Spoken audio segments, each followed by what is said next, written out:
So that's it. We're live. Watch him. All right, Shalom to I.S.U.P.K. Started out of 1 West, 125th Street, Harlem, New York, under commanding General Yahanna. And today is the Monday class. You know, as you know, our job to teach all blacks, Hispanics, and Native Indians truth according to the Bible. And the truth according to the Bible is that every black man, Hispanic man, Native Indian man is a true Jew spoke of in the Bible. The people of Moses, people of, Abraham, Isaac, Jacob. You know what I mean? You are the real Jews, man. You know what I mean? The white man calling himself a Jew in the land of Israel, he's not the real Jew. You know what I mean? Your class is every Monday 7 to 9, every Wednesday 7 to 9, every Thursday 7 to 9 in Birmingham. And the address is 394 Lodge Road, B18 5PW. That's 394 Lodge Road, B19 5PW. Make sure you come down. A class is held every Monday, which is a history class, which is history every Monday. We have the law class every Wednesday, 7 to 9, at the same location. You know what I mean? The law class, blacks, Hispanics, we got punished for breaking God's laws, man. And guess what? We teach them same laws here. The same laws that we broke and got punished for. The same laws that got us, the same laws that we broke that got us in Handsworth, got us in Newtown, you know what I mean? Got us on drugs, got us on the park bench, drugs, drugs, kids in gangs, women becoming whores, women half naked. Them same laws that got us in the predicament. We teach them, man. So the Lord will have mercy on us, man. You know what I mean? The Lord will, give us a second chance. Like any good parent, man. A parent beats you and so forth, but a parent ain't done with you. A parent don't, beat you and disown you. You know what I mean? Just like, and the Lord's the same way. If you return to the Lord, it will accept you again. A black man, you got to return to the Lord. And how do you return? Not by going to the church, not by banging the tambourine and doing what Lady Saw did. Lady Saw went to the church, man. Lady Saw jumped out the frying pan into the fire. You know what I mean? Lady Saw said, you know what? And that's how disgusting Christianity is, man. That's how disgusting the white man got us, man. Lady Saw gave a whole life, being slack and doing the splits and, singing dirty songs, man. And one day she goes, you know what? I want to change my life, man. I want to stop this, man. I want to be close to God. And guess what? Now she goes to a place where homosexuals get married. Now she goes to a place where homosexuals are in the choir. Now she goes to a place which makes men homosexual, makes men quiet, makes men soft and effeminate, man. Now she goes to a place where white people can be saved, but God loves everybody, love everyone, man. So she went from one place to another place, man. You know what I mean? And guess what? If she comes to the I.S.U.P.K, we'll teach her them laws, man. We'll teach her the real laws. You know what I mean? She will know how to repent. She thinks by repenting, she took off the pom-pom shorts and then put on a church gown, man. And quite frankly, I don't know which one's worse. You know what I mean? And every Thursday we teach scripture. Every Thursday the scripture breakdown class with Captain Mashak Mayam, man. Every Thursday 7 to 9. Make sure you're down here, man. Every Thursday 7 to 9. Captain Mashak Mayam himself, man. That's Lodge Road 394 Lodge Road B18 5PW. Make sure you come, man. Contact the school. You know what I mean? Contact the number. Get in contact with the school, man. Any food or anything you need, we do food programs. Also the I.S.U.P.K. You know what I mean? Anyone hungry and suffering, all you gotta do is give the school a shout, also, man. So 1 second, we'll get started. And any quick questions in the classroom or we'll start.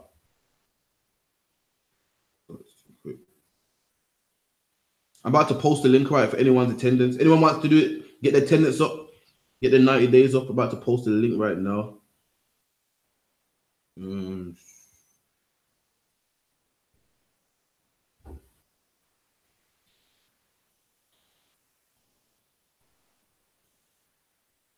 Post that right now. Let me get it.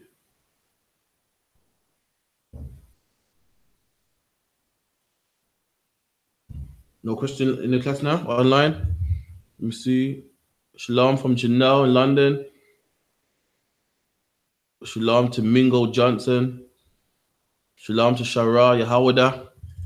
Just bear with me 1 minute.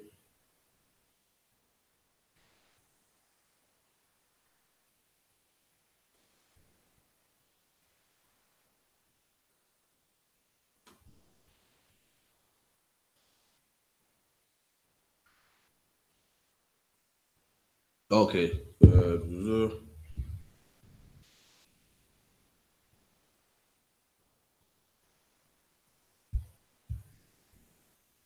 All right, cool. So today, history class, we teach history in the I.S.U.P.K every Monday. So again, we're going to go into the tradition of, 9 nights. Anyone who's in the, from the Caribbean tradition and anyone from the Caribbean heritage knows what a 9 night is. You know what I mean? You 9 nights in Grenada. Yeah. You know what I mean? What's your understanding on a 9 night? 9 nights. The little I understand about it is that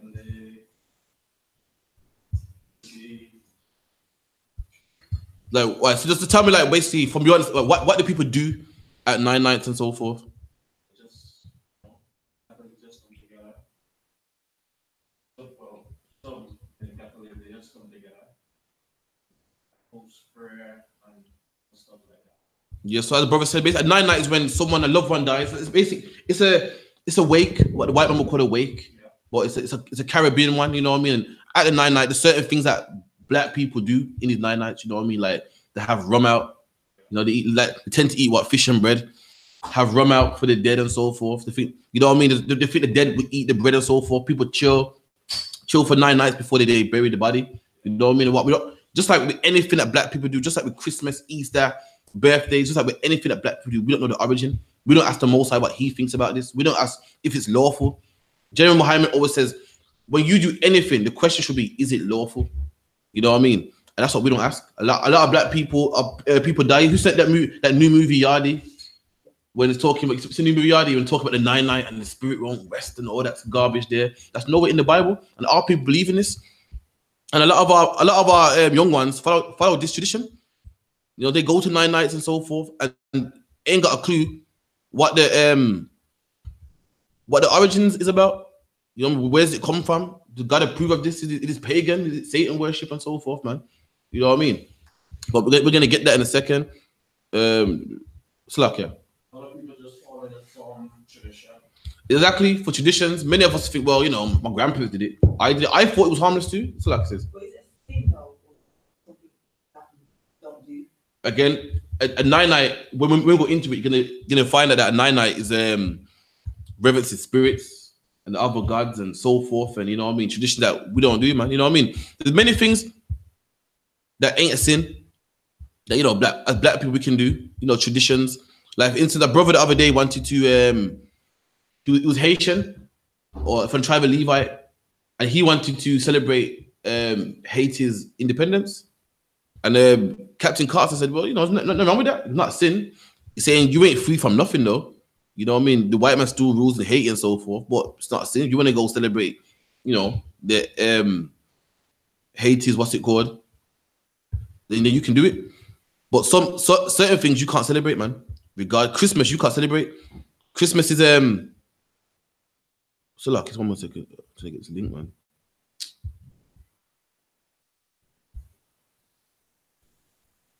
Christmas is something done for another God. Easter is something done for another God. You know what I mean? These things here are things that people do to other gods. So like, anyone, please.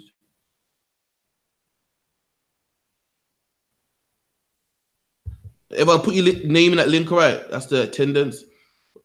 Anyone, please, January 1 in prison, because anyway, I don't know what I said about. So anyway, we're gonna get into it. So this is the history of 9 nights. It's 9 nights, also known as the dead yard, is a funeral. It's a funerary tradition practiced in the Caribbean primarily. So it's a tradition that people practice in the Caribbean, but primarily means, you know, primary or at the top. So many Caribbean countries follow it, but primarily the certain countries that do it the most. Belize, Grenada. So, you know, I know you do it. You know, and you came up second. You get me? Grenada, Dominica. So I know your wife knows it too. You know what I mean? Barbados, Jamaica, Guyana, Trinidad, Haiti, and Dominican Republic. It is an extended wake that lasts for several days. It's a wake when someone dies, people come over the house and so forth, show their respects and whatnot. But the 9 nights in particular, there's a reason why they do it. It goes beyond that. You know what I mean? It's not just a wake where people come and show their respects and give a bottle of rum. It goes beyond that. With African roots, religious traditions. So again, we're not African. These are stuff that we picked up being in Africa. As usual, we go to England. What do we pick up? The white man's holidays. You know what I mean? We go to Africa. What do we pick up? African traditions. Haile Selassie, the pyramids. You know, Tutankhamun, all that garbageness. Egyptology. this is one of the things our people picked up being in Africa. Again, African traditions. We're in Africa, man. This is something the Africans do, man. The Africans dance around a fire, man. The African believes the spirits can come back and drink a shot of rum, man.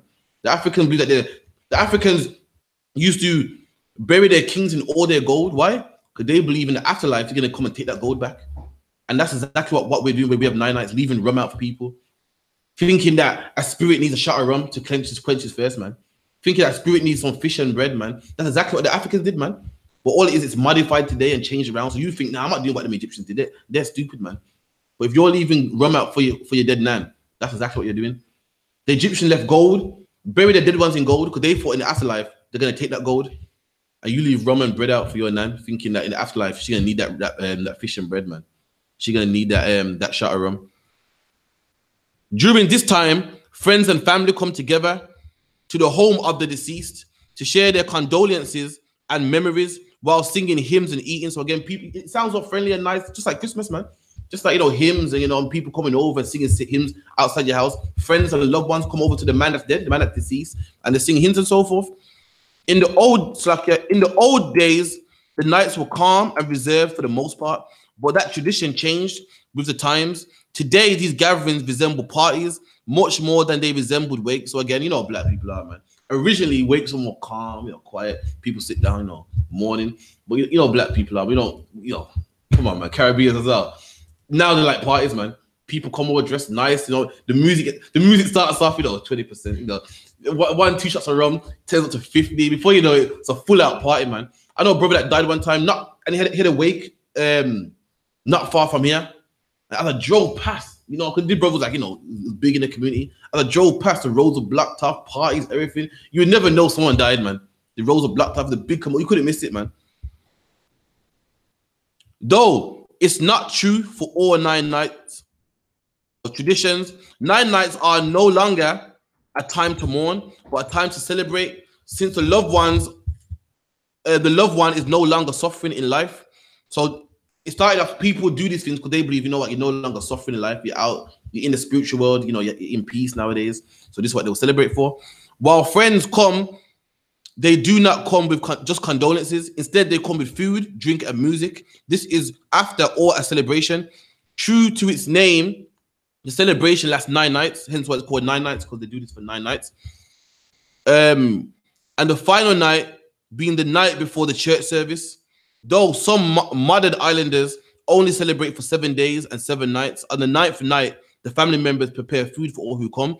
As tradition has it, on the 9th night, it is believed that the spirit of the deceased passes through the party, gathering food and saying goodbye. So they believe on the final night, the spirit of the dead person, the spirit of, this gang member or your loved granny or whatever, what I mean? Not necessarily a bad person. They believe on the 9th night, the spirit passes through, man, to say, to say goodbyes.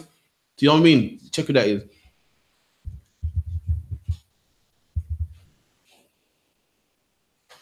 Oh, good, yeah? Don't be afraid to fall on them.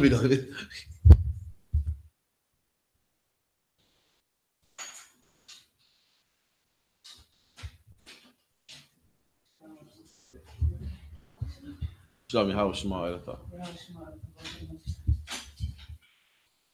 So again, I read that again. Sorry. As tradition has it, on the 9th night, it is believed that the spirit of the deceased passes through the party, gathering food and saying goodbye, before continuing onto its resting place. So I know you're also in the movie Yardie, man. If you ain't seen it, go watch it, man. In the movie, they'll say, in the movie, on the 9th night, the brother's pissed because, his brother died. Jerry Dredd, Jerry Dredd. Jerry Dredd, his brother died, and he's pissed, so he's knocking over the rum, and everyone's like, yo, don't knock over the rum, man. The spirit won't rest. And then in the movie, because obviously the spirit didn't rest, Jerry Dredd is, haunted him, you know what I mean? He didn't get his rest. That's what they believed. Hence why, a lot of people probably watch the movie, because to a lot of young people, a 9 night is just awake. They don't know this. And they're like, huh? The spirit won't rest. I want Jerry Dredd to rest, man. That's because of this tradition right here. Saying goodbye before continuing to the resting place. Out of all the nights, this night is the most reverenced. Since the end of the celebration, stories about the deceased and the fondest memories are shared, along with prayers, games such as dominoes. Come on. We all grew up on the 9 nights of dominoes. Your uncle banging that table, table shaking, boom. You know what I mean? We've all seen that, man. are played, as well as singing hymns, which are done on the other nights as well. On the 9th night, a table is set up under a tent of food for the loved one. Again, man, we don't do this. The heathen do that, man. The Bible called the heathens odious people. You know what I mean? The Lord gave us knowledge and wisdom. You know what we do? You know what black people do when we see the sun? We serve the God that made the sun. You know what black people do when we see the moon and it's shining and looking beautiful? We serve the God that made the moon. But what do the heathen do? They worship that sun. They see how beautiful the sun is and how great it is and how hot it is and how the sun gives life to all the plant life, and they worship it, man. Because the heathen are odious, they're silly, man. Lots don't follow the word of the heathen, man. We have the knowledge of God. They don't have it. We know that no spirit don't get food, man. But the man's dead is gone, ain't coming back. But the heathen, they believe that, man. The Africans, they believe that. They believe the spirit comes and eats the food, man. Eats the rum. You know what I mean? Drinks the drink, man. You know what I mean? You chase now?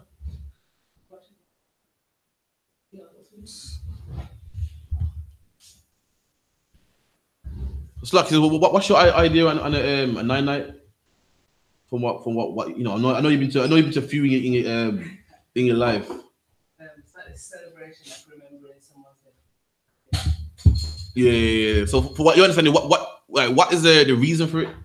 What you know, from what you know, no right or wrong answers, but for what you know, why do people do this? Just something friendly or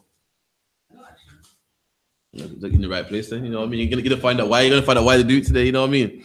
So on the 9th night, a table is set up under a tent with food for the loved one, though no one is allowed to eat from it before midnight, because it is believed that this is the time the spirit passes through it again. Many fables out there, man, and this is one of them. Santa Claus coming out your chimney, that's one of them, man. The Tooth Fairy, that's one of them. What else? Another one. Don't take your decorations down before January. Obviously, get bad luck for the rest of the year. Oh, there you go, man. Easter eggs laying bunnies. Bunnies laying Easter eggs and so forth. All those stuff are vain customs. And guess what? This is just one of them, man. It's like it is. Come on, man. We know that. We know that, man. Anyone more superstitious than Caribbean people, man. Who knows about the turning your clothes inside out so no duppy don't attack you when you sleep, man? Who knows about change the room around? Come on, man. No one's grandma's more superstitious than mine, man. I used to when I was younger, I used to like make beats or tap beats. I used to knock on the door, man. My granny used to scream at me, man, "Oi, stop tapping the door, man." I thought it was just annoying to her. And one day I found out it ain't nothing to do with annoying, man. Like, you know what I mean? Apparently, for the last 10 years, I've been calling spirits around the house. I had no idea, man. You know what I mean? It's like it is. That one as well. You know what I mean? Don't sit on the stairs or ghosts jump over your head. I'm like, well, let it jump over my head, man. Long as not jumping me. That's cool, man. Next one again, certain time in the night when you're coming home, you don't walk in by your front, you walk in by your back. See, all the ones there, man. The next one, don't wash your face with rice water. Yeah. Like who in the right mind would wash their face with rice water in the first place, man? You know what I mean? And this is another one, another superstition that Caribbeans do. Black people in a whole, Hispanics forget about it. Yeah. Heard Hispanics burn green candles for money, red candles for Mary. Our people's too superstitious, man. And all these things create fear. They create fear. Black people don't do that. Don't do this. All we should fear is the Most High, man. All these things are fables and false and they don't exist, man. You know what I mean? Black man, your job is to serve the Most High, keep the laws, statutes, and commandments, man. And it's all these fables that got black people scared and oh God, I got curse on me. You know what I mean? A guy went to go check what's it called? A guy went to go check the obia, man, and you know what I mean? Since then, things ain't right, man. One woman at my slaving, man, superstitious to the max. You know, she said to me, she goes, since that man coming in, I don't start to feel a bad vibe around here, you know. And then she sneezed. She so happened to sneeze twice. They go, see, you got a vibe in him, man. I was like, oh God, you know what I mean? That's our people, man. Superstitious. It's like, yeah. A lot of brothers know that go to the obia, man, for like wealth or so. They end up with nothing.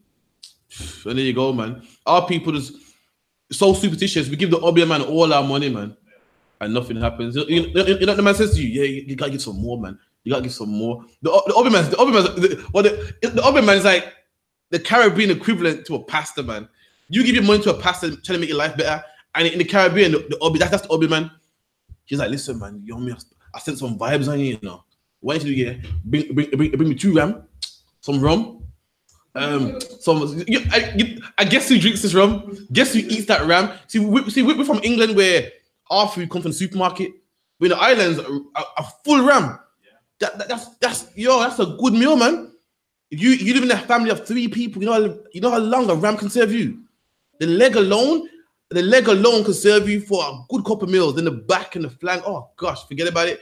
I grew up in a family of 6, and we had a leg of lamb, and that leg of lamb served the whole family. So imagine you got 4 legs of that lamb, the back, and all the other parts, man. And that's what it is. And our people are so superstitious, we get robbed, man. In America, you go to the church and the man robs you. In the Caribbean, you go to the urban man and he robs you, man. Robs you blind. And guess what? Your woman still leaves you. You know what I mean? Whoever, you still end up sick, you still end up dying. They can't save you, man. It's all superstition, man. And we give him all our money. And guess what? 9 nights is the exact same thing, man. It's all superstitious. Any question online? Make sure you type it in.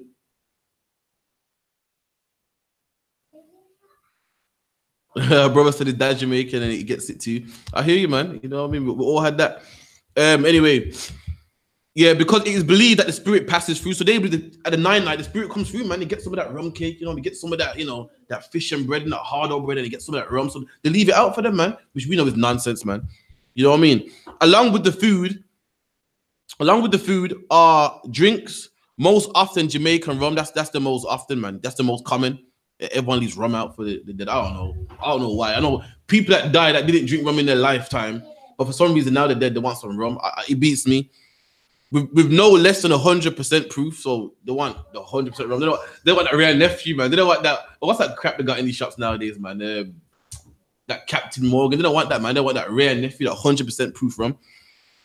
The types of food on the table can vary from celebration to the next, but typically fried fish and bami. Remember I told you that fish.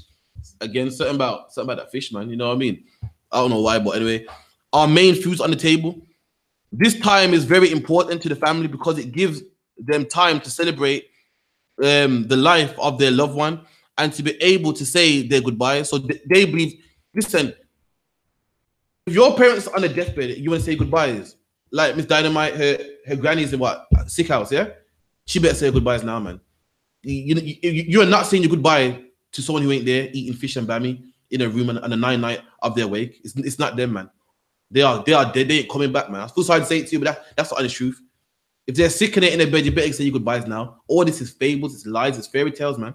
They are dead. They're in the dust, man. As the Bible says, man, a man dies and that's it. His spirit goes to the Most High. He ain't there. He ain't walking around. He ain't eating the fish and bami, man. In order for the deceased one to move on is a process that must happen. So again, like what you read, like what you watched in the movie Yardi, the spirit is on the earth at the moment, and the spirit's gonna go to a nice, happy place. And in order for the spirit to move on, he has to, eat this rum, drink this rum, eat this fish and bami, and be nice and satisfied and comfortable. If not, the spirit won't be happy, man. That's what we saw happen with what's his name, Jerry Dredd. You know what I mean? Jerry Dredd wasn't happy, man. That's why he was roaming the earth, man. You watch the movie yet? You watched the movie, man. Poor Jerry Dredd, man. He was wandering, man. He didn't get to circle, man. You know what I mean? You need to see it, man. Okay. First, there is a seeing. So we're gonna find out what seeing is. This is someone who looks at the doorway and sees the spirit. So what happens is on this 9th day, someone will look in the doorway, and any man that resembles your uncle Marcus that died, or your auntie Gladys that died, he must see that. He must see someone that resembles him. Then that spirit can rest. That's what the origin is. You think you're just doing something your granny told you to do. This is where it comes from. This predates your granny.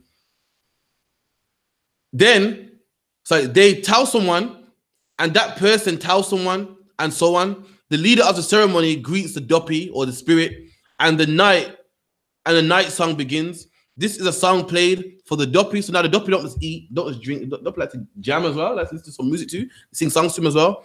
While he or she is told stories by the elders. Traditionally, on the 9th night, the deceased death, their bed and mattress are turned up against the wall. So if you used to sleep in the bed downstairs, that bed, they'll get the mattress and put it against the wall. Just like what you were saying earlier. People like to move the room around. So when the ghost comes back, he can't remember. It's just traditions that people do, man. Superstitions and stuff. So like, yeah. In order to encourage the spirit to leave the house and to enter the grave. So they believe the spirit's wandering, it's lost. So they don't want to leave the house how the spirit remembers it. They want to make it uncomfortable so it will go into his grave and go to the afterlife. So they rearrange the house, like what you said earlier, put his bed against the wall. If his bed's against the wall, he can't lie in the bed, which encourage him to, you know what, I'm going in my grave, man. Now, as simple as it sounds, as stupid as it sounds, this is what we do when we go to night nights, man. This is what we're encouraging. This is the origin. This is where it comes from, man. So okay, then the leader of the ceremony uses a piece of white chalk to draw out a cross over the exit that the spirit used to leave. So if the spirit left through the back door, you'll put X at that exit. If the spirit left through the front door, you get chalk and mark that exit. If the spirit left through the loft, you will get chalk and mark that exit. For what reason? You know what I mean? That's how it is, man. Allowing the spirit to never return. So this chalk will allow the spirit, from it leaves, boom, it can't come back again. So the idea is to make it uncomfortable. Want to leave, as soon as it leaves, that chalk marks him in. He can't come back again. In Trinidad and Tobago, most Christians participate in a wake. A wake is like, it's pretty much the same thing. Where people go, you know, more Christians do it more for white people to come to your house, you know, eat and so forth. Not the same origin as a night, but same kind of concept. The funeral service resembles the night tradition of other islands. In countries, Christians celebrate night services 9 days after the death of the deceased, and so forth. So that's the history of a night. Now, again, a lot of our people do it and don't even know why they're doing it. They ain't got a clue. So we read the Bible and find out that this is nothing new, man. Our people all been superstitious. Our people all been following superstitions and, you know, putting their right foot first and not walking over ladders, man. And this got to stop, man. You know what I mean? These things pump fear. These things pump fear, man. There's people scared and petrified, things got cursed on them. There's brothers out there that scared to go to camp, man. Scared to wake up black and Hispanic people. Why? Because it's too superstitious, man. Too superstitious. A brother came in these seats one day, man, a Christian, and this brother was superstitious, man. Told me I had dreams, and I had dreams I was in the school, like how you see it now, I was in the school, and God told me to be in here, and he's lived his whole life on dreams, man. His whole life is based on dreams. But do you know if you go to bed hungry, you're gonna dream about food? How much times have you went to bed on a full bladder and had a dream that you wanted to go to the toilet, man? Do you follow that dream as well? And it's based on dreams. No, saying no, dreams are real. I had an argument with my neighbor and I had a dream that he would leave and he left. I was like, what? Really? Like, there's two options. It's like me saying I had a dream that that I'm having a girl child and I had a girl child. You do know there's only two possibilities: the girl and the boy. You know, the man could have stayed or left, and he stayed. People leave houses all the time, man. And this guy just had dream upon dream upon dream. Guess what? The same. What's funny about this guy, yeah? Where's he now, man? That's how hard the I.S.U.P.K was for him. This man said, God told me to be here. God said I should be here, man.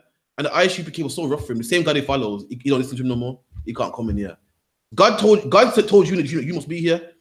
You saw how rough the I.S.U.P.K is and how early we wake up and do camp and put together signs and everything. And why you ain't here, man? That means the same God that told you come here, you're going against him, man. I thought God said you must be here. So why are you here? You know what? He probably another dream. So like it is. You say something? I was saying, what about deja vu though?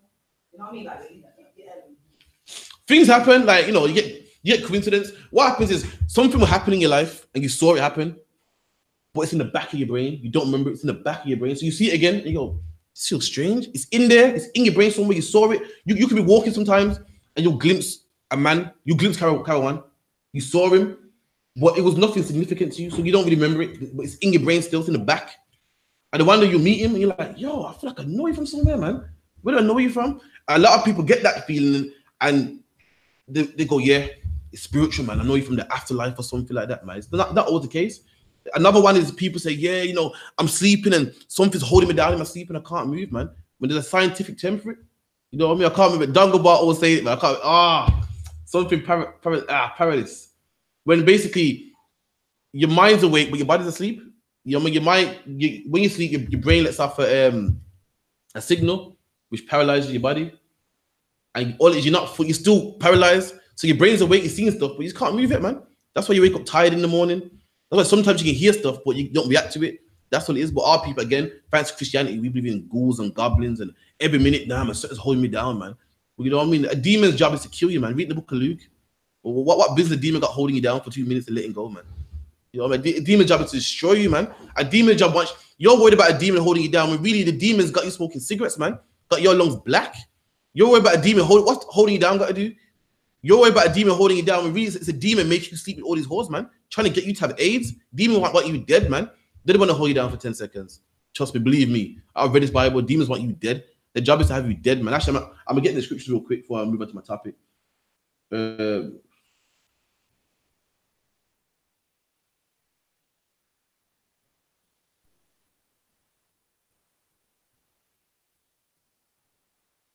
Matthew 8:29.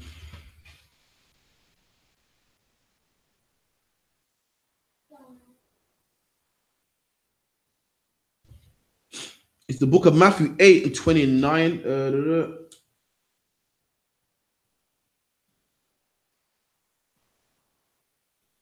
Okay, I'll start for 28. Matthew 8:28. And when he was come to the other side into the country at Gergesenes, there met him two possessed with devils. So Christ is doing his work, you know. Christ is doing what we do, going to Manchester, going here, going there. So as he comes to Gergesenes, he sees two men possessed with devils. Like what we see as we land in Brixton, what do we see? Alcoholics, man. You know, remember the alcoholics that wouldn't leave the camp all day, staggering and slurring and trying, you know what I mean, just swearing and wouldn't leave. And that Christ saw, man. Christ went into the city and saw two men possessed with devils, man. You know what I mean? Two men just crazy out there, mind possessed, weed addiction, drug addiction, cutting themselves, whatever it may be. Coming out of tombs. So these men were coming out of tombs, like, you know, like a graveyard. But back then we didn't have graveyards. We had tombs. A tomb is like, it's a graveyard. So instead of burying somebody, it's like a room. You walk in and out. And these men were going in and out the tombs, man, which is crazy. We Israelites, you know, our history, you don't touch dead bodies, man. Dead bodies are something that says unclean, something you leave alone. And any man going in and out of tombs looking like, just like today, any man sleeping in a graveyard, you stay away from him. Be like, no, this is crazy, man. He sleeps in a graveyard? All the horror movies we don't watch, we say far from graveyards, man. And do what these men were doing, showing how crazy they were. Exceedingly fierce. So these men were strong, just as usual. You know what I mean? The old saying, my mom said, you know what I mean? You ain't stronger than a sick man. Ain't no man stronger than a man who's sick. You know, fierce or strong, man. Have you seen police try to what's it called, restrain a man who got demons on him? A man who got some anger problems, angry. It don't happen, man. 4 or 5 policemen is throwing them off, throwing them here. This is what Christ saw here. Men walking in that tombs, crazy. Like what you see today. Like them rastas you see walking up and down Soho Road, man. Try to fight them and see what happens to you, man. They're fierce. The rasta men you send the train talking to themselves. They are fierce, they're strong, man. The demons they got on them. You can't restrain them, man. It ain't gonna happen, man. I wouldn't even try. I see them, I'll give them a pass. I'm like, you ain't gonna fight them. That no man might pass about that way. So they were so fierce, no man will pass by them. People walking for, fuck, I'm crossing the road. No man will pass by them. They were fierce to walk in and out of tombs. It was like, It was men like this that made me learn to drive, you know. There's men like this that I like that I will see on public transport on the bus. So I'm getting me a license, man. There's men just like this that would ruin my bus journey. I've been on the bus having a nice time. I don't read the paper. I look at the window. I leave my head in the window and like that vibration. And then I see them. I'm like, oh God. I'm a whole journey. I'm watching them. Looking at him, running here, running there. I'm watching him. Then I think he always almost comes off the bus. Then comes back and me, oh God. And you think, oh shit, I got 2 stops left, you know. I'm gonna have to pass him.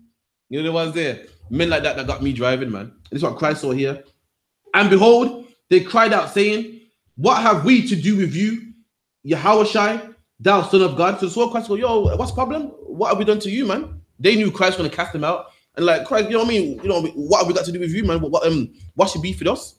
You know, these demons want to stay in this man's body, want to destroy him, man. And they didn't want to come out. And they saw Christ on sight, they got scared, man. Like, yo, what have we got to do with you, man? You know what I mean? We're doing our things. Leave us alone, man.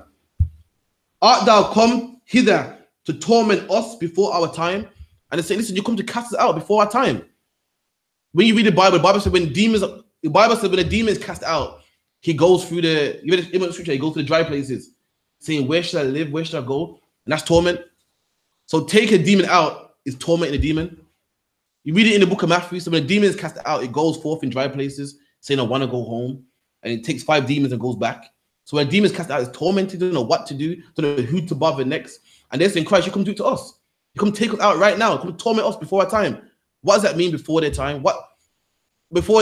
Meaning the demons have a job to do, and Christ will torment them, take them out. These two men walking in gravestones before their time. What is their time? What is their mission? That's their job, to kill the person. And they said, you can take me out before I kill this man. I'm trying to get this man high. I'm trying to get him on weed. I'm trying to get this man to sleep with all the prostitutes and get the AIDS, man. I'm trying to get this man to go be crazy and fight the police and they have to shoot him to death. I'm trying to get this man to pull out a knife on the police and they have to taser him. They have to lock him in jail, man. And you want to take us out before our time, man. That's the demon job. A demon job ain't to hold you down for 10 seconds. It's to kill you, man. When you see people on cigarettes and they can't leave the cigarettes alone, you know, you can't, if you can't tell your body what to do, something's wrong, man. You can't tell your body, don't smoke that. You got a demon on you. Because have you seen people say, oh man, I weren't thinking? Someone was thinking. You weren't thinking, someone was thinking. And that someone tells you what to put in your mouth, what to eat, who to have sex with, man. You ain't thinking, but someone's thinking, man. Anyway, we got to it. 1 second. I'm gonna prove to you that demon's job is to kill you. You know what I mean? I'll skip you down some. You know what? Actually, I'll read the whole thing. Actually, you know what? Yeah. Before verse 30, and there was a good way from them a herd of many swine feeding. So as they're talking, like, you know, a good way, a couple of meters, you could see from far, there was swine herding. You know what I mean? Again, pigs are unlawful to eat, but they're not unlawful to have. If you wouldn't have a pet pig for whatever reason, you can have it. You know, if people that they got pig farms, which clean up dirt and stuff, you can have it. And far away, there was pigs herding, pigs eating whatever they eat, grass or feces, whatever. So the devils besought him, saying, so the devils begged Christ, go, please, man, don't take us out, man. If anything, do this for us. If thou cast us out, suffer us away into the herd of swine. So they said, listen, if you're going to cast it out, at least suffer means allow us. At least allow us to go into the swine, man. At least allow us to go into them pigs, man. We really want to kill this man before our time, but if you're going to cast us out, we know what Christ rose already, to at least let us go into the swine, man. Verse 32, and he said unto them, go, and they were come out, and they went into the herd of swine. So they came out the man into the pigs. And behold, the whole herd of swine ran violently down a steep place into the sea. And that's key, man. You know what he said? The whole swine ran violently. And it was that we had in us before the truth. Them violent spirits that had us smoking weed. It's those violent spirits that had us having sex with whores. That had us having sex with men and drugs and so forth, man. And we're worried about demons holding us down. We got violent spirits in us, man. It's luck, is this? Yeah, calm. We're gonna get there now. And the whole herd ran down violently, down into a steep place into the sea, and perished in the waters, man. So that's how you know that the mission is to what? Kill you. Because what happened to the pigs? They died. That's what a demon job is to do, is to kill you, man. Now a demon can't get a pig on cigarettes. You know what I mean? So he killed him. That's how you know. That's how you know that's a demon's mission, to kill you. What did he do to the pigs in the end? Kill them. That's his job, man. You're on weed, you can't get off. Your job is to ruin your life, ruin your marriage, make you spend all your rent money, man. It wants you on them street corners, poor, begging in the cold, man. It wants you to go have sex with prostitutes to get little money. It wants you to sell your body, sleep with anybody and get AIDS, get gonorrhea. It wants you to look at your brother and hate him for no reason over a postcode. It wants you to go out there, start a postcode war and get shot, man. Just like what they did to these pigs, man. You know what I mean? They don't want to be cast out before the time. And everyone that came through these doors tormented them demons, man. Tormented them, got them out before their time, before they got to kill you, before you ended up on the BBC News, before you ended up behind bars, before you ended up a crack addict, man. You know what I mean? Anyone online got the question?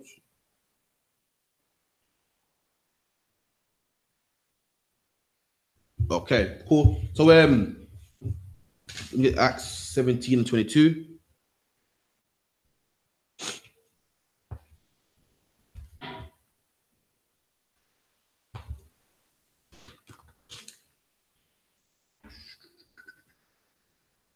Right, Acts.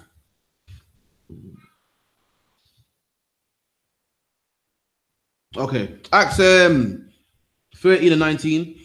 And they took him and brought him to Areopagus, saying, may we know what this new doctrine whereof thou speakest is. So again, Paul's in a place in Rome called Mars Hill. You can Google it, go in the Bible dictionary. Mars Hill was a place where everyone debates. Sounds like Speaker's Corner. You know, you're a Muslim, you're this, you're black, and we all come together, we debate. Sounds like the conscious community. The conscious community got Sarnetta.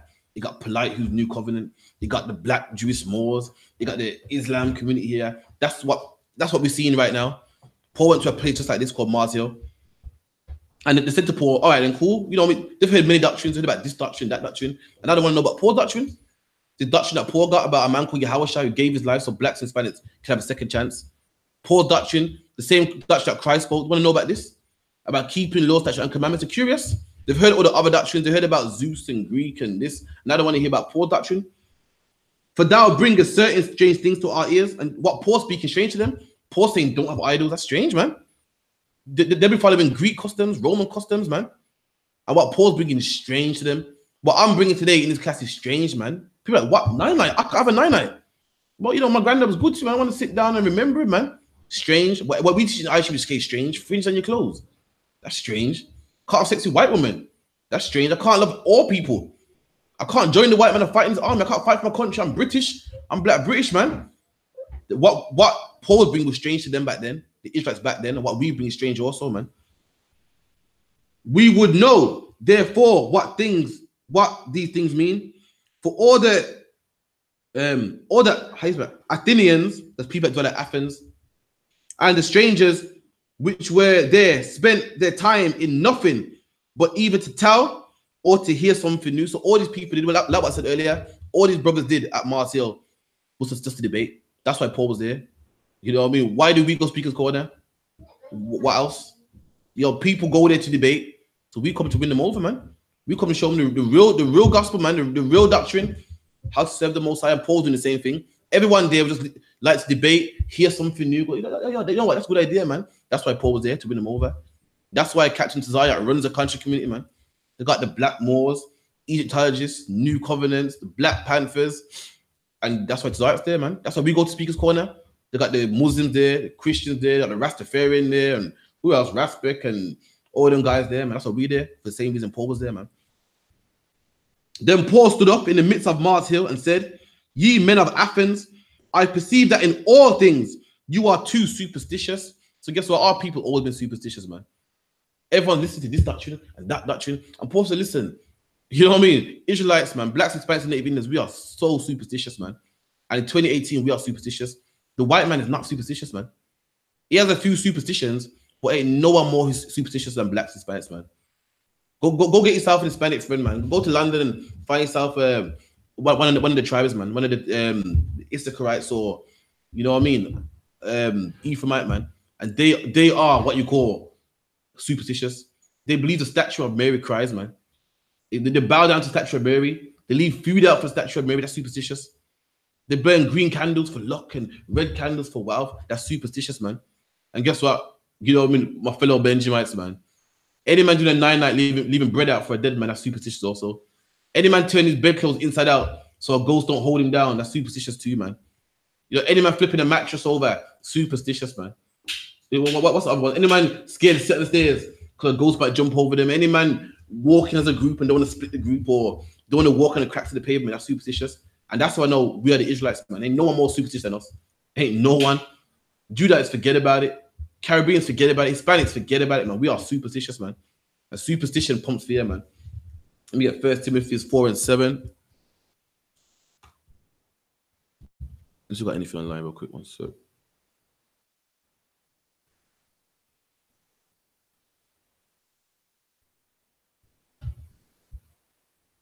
And make sure you click the link for attendance. All right. You know, a lot of people saying, "Oh, I need, you know, I've been in school 90 days, man. I ain't got my name. You don't sign in for attendance." You know what I mean? You can't blame me. I'll put the link there, man. You know what you got to do, man. You want that powerful name, that double jointed name. Yeah, click the attendance, man. 1 Timothy 4:7.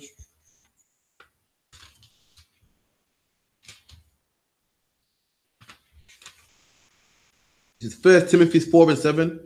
So again, Timothy was a man that studied under Paul. You know, the young man, you know, fresh in the truth. And the book of Timothy is Paul giving Timothy correction. You know what I mean? Just like today, you know what I mean? I got brothers over me and they hit me up on WhatsApp calls or they phone me and they tell me what to do. No, don't do that, man. No, today, don't teach this. Teach this, man. Teach that. Don't say that, man. Don't wear that, man. And that was Timothy. You know, Timothy, the young man that Paul was teaching. The book of Timothy is a book written by Paul to Timothy. telling him how to act. The class last week that Captain shut down, we call it "No Man Judge Thy Youth." Because Timothy was young, so Paul's saying to him, "Listen, don't let no man hate you because you're young, man. Don't let no man see you do something young and be like, that ain't right, man. Look at him, man. Talking about Jordans and stuff, man. So give him direction." And Paul also gave Timothy this direction also, which is 1 Timothy 4:7. "But refuse profane and old wise fables."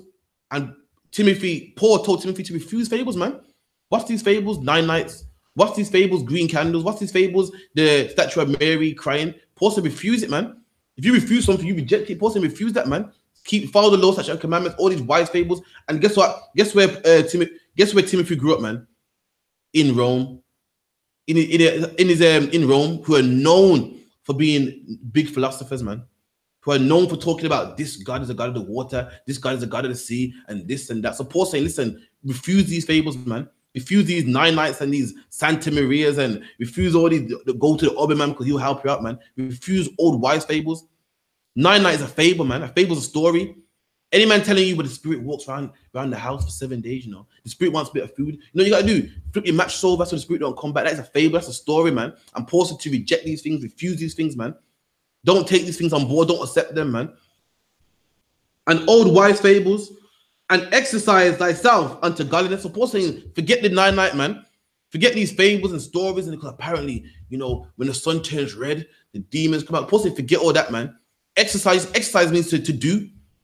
If you exercise, when a man says, I'm exercising my right. When the priest locks up a man says, listen, I don't know nothing wrong. I'm exercising my rights. What's he saying? I'm doing my rights, man. Paul saying, exercise goodliness, man. Exercise the commandments, man. Don't worry about no 9 night and a demon holding you back, man. What you need to worry about is exercising these commandments. Not eating pork, shrimp, crab, lobster, not doing Christmas, not being a homosexual, not going to birthday parties, man. Not worshipping some the goddess Ishtar, not you know, bowing down to idols, not being a Muslim, man. Paul said exercise godliness, do godliness, man. But refuse all these fables, man. And as blacks and Hispanics, we got loads of fables, man. Come on, my head spins sometimes with these fables, man.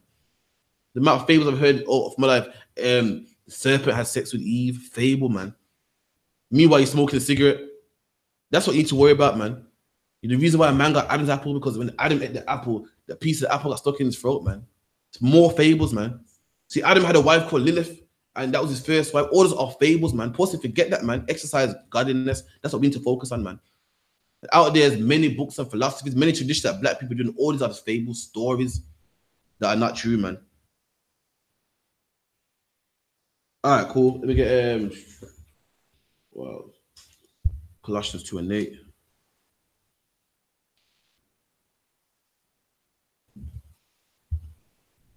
So, okay, anyone got questions? Type in online.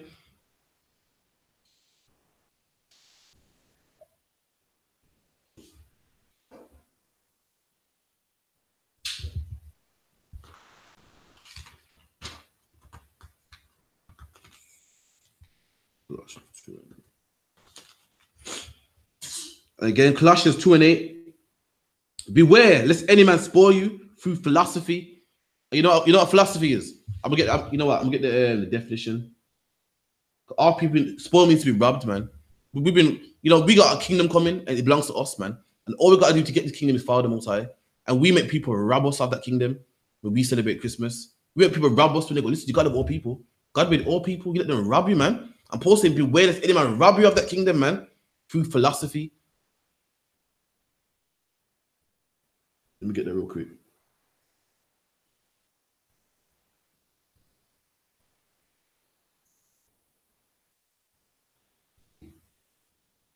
It says philosophy, a theory or attitude that is as guiding principle for behavior. That's what it is, man. A theory. Philosophy is a theory, man. And black people all over the world make people rob them. Rob them. The kingdom's for you, black man. The days come where you're gonna rule. There's gonna be black policemen. Black men are gonna rule in 10 down the street. Black men are gonna be in parliament, man. And you could rule too, man. That could be you. You could be a king, man. You lived your whole life on drugs, your whole life on cocaine, your whole life oppressed, running from the police. Your whole life, you don't know where your children are. Your children don't love you. And you can get that all back, black man. But you let a white man rob you through his philosophy, man. Through his traditions, talking about, be a Christian, man. You can eat what you want and pray over it. You can eat pork, crab, shit, lobster, pray of it, but God knows your heart. You look at man and rob that from you, man. And Paul saying, beware lest any man take that from you, any man rob that from you, man. Beware, this is something, a 9 is something our people should not be doing, man. Don't let no man rob you and say, yeah, it's fun, man. It's a wait, man. No, man. Don't let any man rob you through philosophy.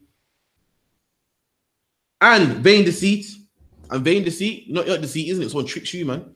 Someone says, well, a little weed don't hurt nobody. It's just a plant. It grows that way, man. That's vain deceit. Well, Christ, you know what I mean? Christ, it don't matter what color Christ was. Christ in your heart, man. You eat pork. You mean to tell me God's gonna judge you on your diet? Your diet, really? What's going on in the world? God's worried about homosexuals. You're worried about who God's lying down with. I heard people say that, man. So you mean tell me all the death in the world and AIDS and Africans dying, and you're worried about who a man's in love with? All that is vain deceit, man. To make people go, you know what, you're right, man. There's bigger problems out there, man. The vain deceit and tradition of men, and that's a 9. Don't let no one rob you due to their traditions. 9 is a tradition. Christmas is tradition. Going to the orbit, all those are traditions, man. Tradition is something passed on from the generation before. That's certain our grannies did 9 and their grannies did 9 and so forth, man. And don't let no man rob you of your reward, man. Over no 9, over no Christmas and Easter. You know what I mean? Numbers 19:3.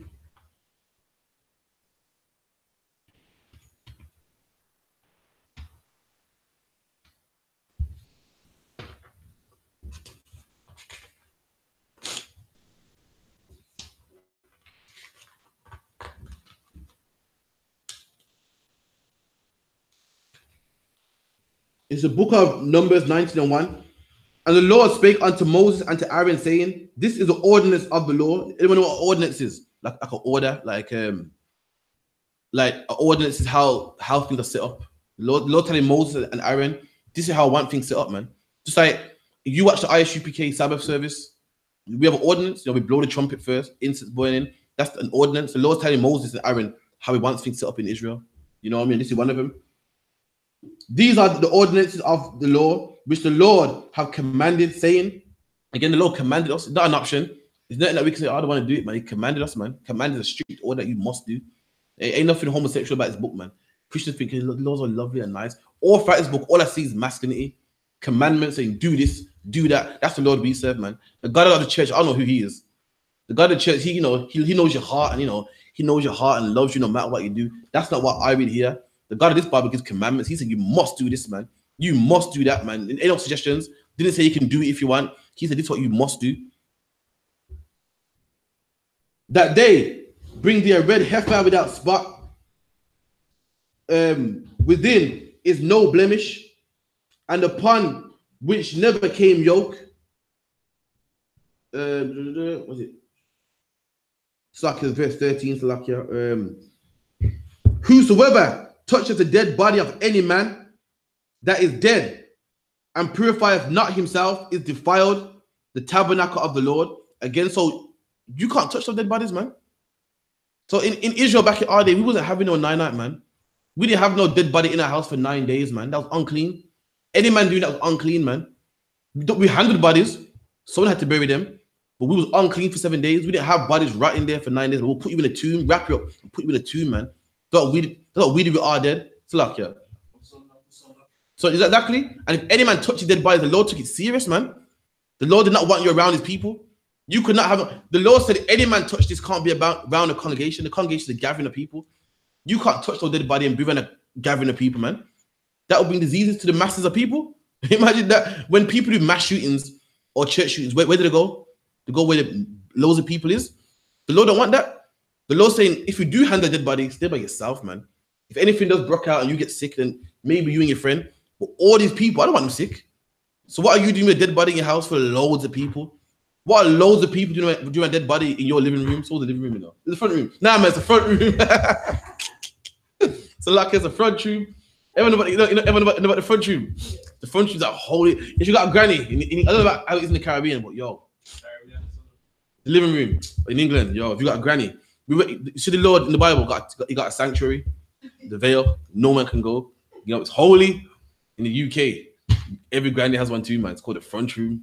Yo, you can't touch that front room, man. That front room. I don't know why they spend all these years making it pretty. No one can even go in there. You know, man, it consists of a cabinet, some ugly cabinet. Who has a cabinet today, man?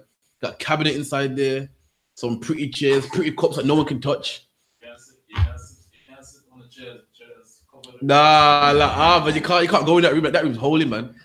And that's where, guess what? That's where they put that dead body in these 9 nights, man. Around a mass of people, making everybody unclean, man. You know what I mean? I don't know, it's off topic anyway. But that front room, that front room was holy, man. Down to the carpet was fresh, no footprints or nothing. Man, I used to actually lock that front room, you know. Tell me from lying. Like a part of my lying. It was locked. The phone, and the joke is that's what the phone was. So the phone will ring, you go to answer it, boom. Oh yeah, go get the key, open it. That's how much they value their front room. And they put a dead body in that front room for 9 days, man. Making everybody unclean, man. So I can read it again. Whosoever toucheth the dead body of any man that is dead. Actually, let me read up some actually. Actually, start from verse 11. He that toucheth the dead body of any man shall be unclean 7 days. So if you touch any dead body, you're unclean 7 days. If you work in a morgue or whatever, and you touch a man, you can't come in there 7 days. You can't come to camp after that 7 days. You can't come to camp before the 7 days expired. You can't come to the holidays. You can't come to Passover.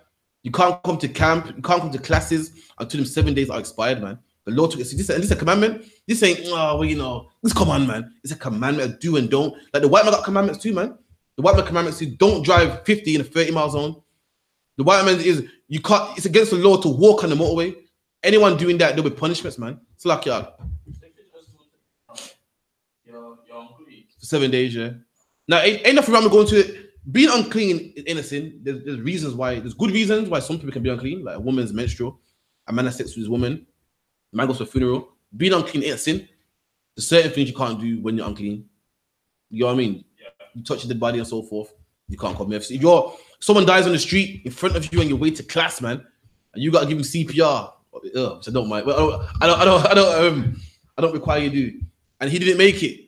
You better make that phone call, man. It's lucky. Otherwise, someone's died in front of me. I don't think I'm forward. You know what I mean? It's like this. You can't touch or go to the funeral. You can't even go to the funeral. Another scripture where it goes, you can't even be in the graveyard over dead bodies and so forth. And here it says, if any man touches dead body, 1 second. I'm pretty sure also, I know with sex definitely, but I'm not really sure with dead body. You can't touch their clothes. If I'm correct. I know with sex, if the man see the copulation goes on the bed sheet, that sheet must be washed. Goes and whatever every touches is unclean. Yeah, cool. I guess you know what I mean. You know what I mean. I don't know how you can do that, but but that should be washed as well. You know what I mean. But again, real washing. Again, washing, that was a tradition that our people did. Real washing is the real baptism. Because washing just means baptism is when you come into the truth. But again, you're still unclean. You can't come in here. I wouldn't really focus on the washing part. Actually, I would actually. It's nasty. But you're still unclean. So you wait sundown. They can go back in here. But again, you're unclean if you touch a dead body for 7 days. You know what I mean? Having sex is just 1 day unclean. The Lord said he wants you away for 7 days. So he took it serious. Man. He didn't want you. You know what diseases come with dead people. You live. I think in Jamaica, man, when the whole Christopher Coke and all that, and the police was killing Jamaicans like crazy, man. I saw a picture of a mountain full of dead Jamaican people, man, and there was flies around it. One man was black, but it was yellow. Can you imagine the diseases that come from that? And that's what the Lord don't want you around them, man. Dead bodies. Everyone knows that, man. Dead bodies serious, man. Even if you work in a nursing home or you work in the hospital, they have all types of disinfectants, man. I've seen it. They got, and it's even the disinfectants too. It's motion sensitive. They don't want you to push the soap button and get your germs on it. They want you to do that. It spits out, boom. You see it? It spits out soap on your hands. That's how serious it is, man. Them germs. The Lord don't want that around his people, man. Let alone you have a dead body in your living room, man. Sorry, front room, man, for 9 days. Read that again. He that touches the dead body of any man shall be unclean 7 days. He shall purify himself with it on the 3rd day. So on the 3rd day, this man will give a sacrifice to the priest. And on the 7th day, he shall be clean. So on the 7th day, he can come into the classes and so forth, come around the brothers like, as normal. But if he purify not himself the 3rd day, then the 7th day shall not be clean. So this man don't go to the priest to give a sacrifice. Then on the 7th day, he's still not clean, still can't come here, man. Whosoever touches the dead body of any man that is dead, and purify not himself, defileth the temple, the tabernacle of the Most High. So if any man comes in, you know, he went to a funeral Saturday, you know what I mean? Come to class on Monday, come to my class on Monday. Said this man defiles the tabernacle of the Lord, man. A tabernacle, a tent, a house, a dwelling place of the Most High. He defileth it, man. He makes it unclean. It's like if any man walks to your house with muddy shoes, he's made your house unclean. He made your floor dirty. If you bring your nasty self in this house, you've made this dirty too. You brought them germs in here, man.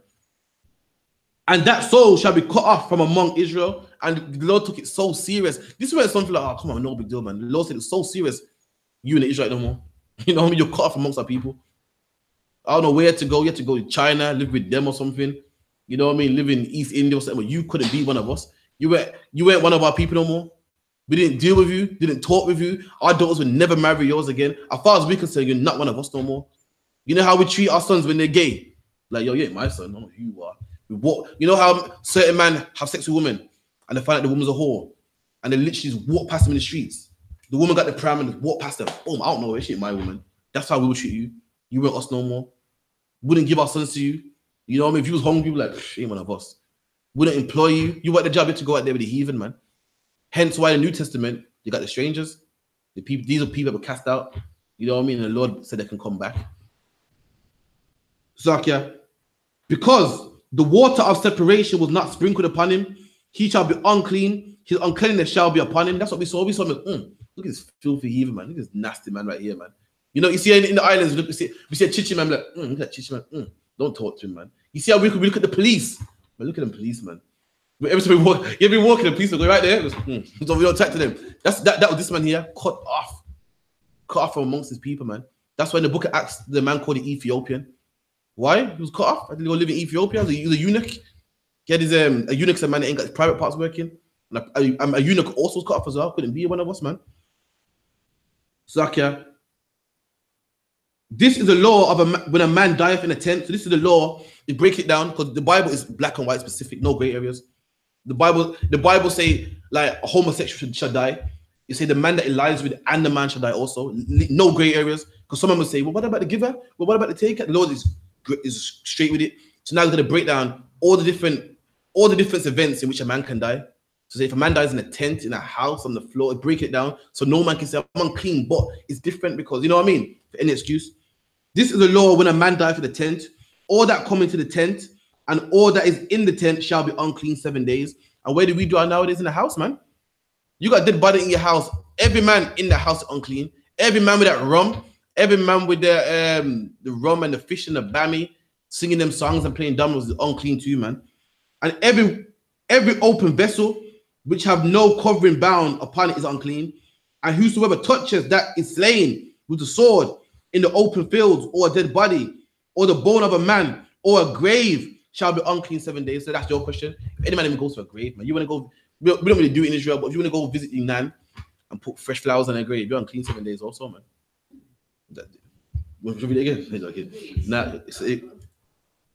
And this is the law of a man. So this is the law when a man dieth in a tent. All that come into the tent and all that are in the tent shall be unclean 7 days. So again, if you got a dead body in your house at night, any man playing dominoes, cards, spades, Scrabble, whatever, all unclean. And every open vessel which have no covering, bound upon it is unclean. So you got a pot that's open. You know what I mean? All that infection, everything will go in there. Anything that ain't covered, any pot, any open thing, all unclean. And this is science also. You know what I mean? People say what science is in the Bible, man. You know what I mean? Everyone, all the other nations were breaking out in plagues and didn't know what the problem was. We knew, man. We didn't have plagues what they had because why we was clean. We have science, man. The Lord gave us science, which is another word for knowledge. And whosoever touches one that is slain with a sword in the open fields. So if you see a man dead in the open fields, dead, you know, you try, you know, just like in the movies, you know what I mean? You put your hand behind his head, breathe, you're right. Come on, man, breathe, man, hang in there, man. Paramedic, you know what I mean? Unclean. Or dead body, or a bone of a man. So if a man's rotten dead, you see his bones. If you go to the museum today and see Tutankhamun's bones, man, you touch them bones, you're unclean also 7 days. Or a grave shall be unclean 7 days. So you even touch a man's grave, you're unclean also. If you're walking on dead people's bones when you go to a grave or you go to a funeral, you're unclean 7 days also, man. You know what I mean? For an unclean person, this is going to how you into how you purify. But the Lord took this serious, man. The Lord didn't say, you know what I mean, it's nothing. The Lord took it serious, man. I'm gonna show you how serious the Lord took it.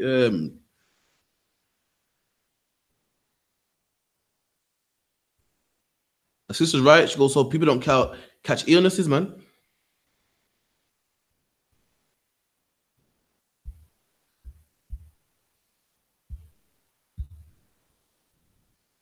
And to the white man, this is new.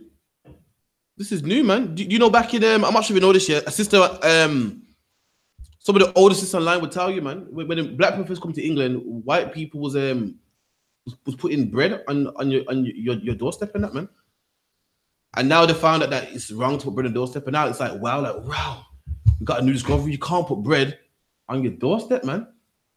But we knew this is in our Bible, man, a long time ago. You know what I mean? Apparently, white people used to put their hands in your mouth if they're a dentist or a doctor. And they found out it's wrong to do so, man. You know what I mean? We knew ages ago. We knew that, you know what I mean? We knew already that you can't do that. You must wash yourself first. Wash yourself and be, on top of washing yourself, be separated for 7 days, man. Let all that bacteria fade out from it, then come back. We knew that. They didn't know that. And to them, it's a big deal to them. That's anyone born, you know, 6 and so forth. The dentist used to put his raw fingers in your mouth. They didn't have what they had today, or disinfectant and all that stuff. All this is new to them. But we had it in the Bible ages ago, man. We had laws of cleanliness in the Bible before, way before them, man. It's Leviticus, Numbers. Let me get it real quick.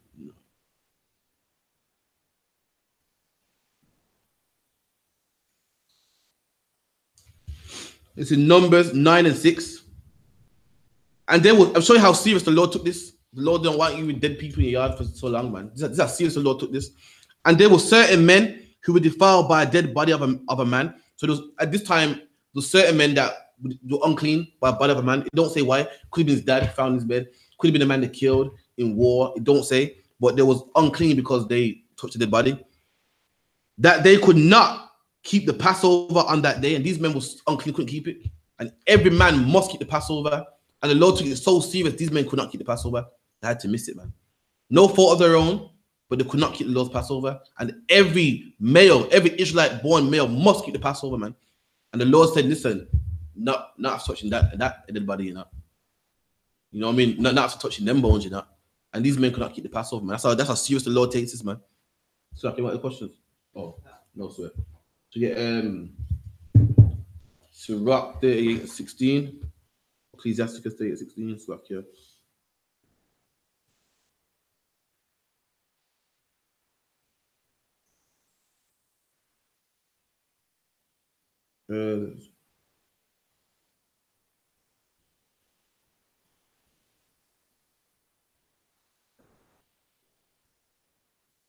Okay, cool. So this is Ecclesiasticus 38:15. Said, he that sinneth before his maker, let him fall into the hands of the physician. So any man that sins before his maker, our maker is the Most High, you know what I mean? Let him fall into the hands of the physician. I wonder what that means. I'm going to give that a shot. Okay. A physician is a doctor. And Solomon saying here, any man that sins, yo, let him fall into the hands of the physician, man. Let him be in a doctor's hands. The one when he gives that a shot. No, it's like if you're in my hands, if I say if I go, you know what, I'm in your hands, man. I'm in your protection, man. I mean, you know what I mean. What you say goes. And also, any man that sins, any man that wants to, you know, sin against him, you know what, you all know what sin means. Going against the commandments. Let that man fall into the hands of the physician. Let him fall into the hands of the doctor, man. You want to be a whore and sleep around? Go on then. Go to the AIDS ward, man. Let them keep you alive with the medication. You want to be the when a fight over postcodes and colors and, you know, if you're a bad man, go on then. Let you fall in the hands of the physician, man. Let them stitch you up and patch you up, man. Not the law saying here. Any man sins, let him fall in the hands of the physician, the doctor. My son, let tears fall down over the dead. It's like, my son, let tears fall down over the dead. So what's that saying? He's saying, let tears run for the dead, man. So when your family died and you love them, cry for them. Ain't nothing wrong with that. Ain't nothing wrong with that. But nobody said have a wait for them. Have a night for them. Leave food out for them. He's saying cry, man. You know, I'm not saying you must be stronger. You know what I mean? You love your dad, they're dead, and you must just always dead. The Bible says cry for that person, man. Shed tears for that person. You love them. She loved one. You must cry for them, man. That's the humane thing to do. And begin to lament. And lament means to cry or soulfully bawl. Saying, do that, man. Someone died that you love. Cry for that person. As if thou suffered great harm thyself. It's saying, cry like you died.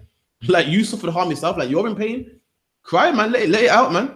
What you get a lot of people that hold it in. And then later on, it attacks them somewhere else, man. Some people, try to hold it in. And later on, they, break down later on. The Lord's saying, cry, man. Someone dies, you cry. Ain't nothing wrong with that, man. Ain't nothing wrong with that. I'm not saying, don't love them, don't cry for them, don't mourn them, don't remember them. But again, leaving food out for the dead, that's not what we do, man. That's the way of the heathen, man. You know what I mean? Leaving marking chalk on the floor, that's not what we do, man. That's what the heathen do, man. But you can cry for your loved ones. It's in the Bible, man. As if thou suffered great harm thyself, and then cover his body according to the custom, and neglect not his burial. What does neglect mean?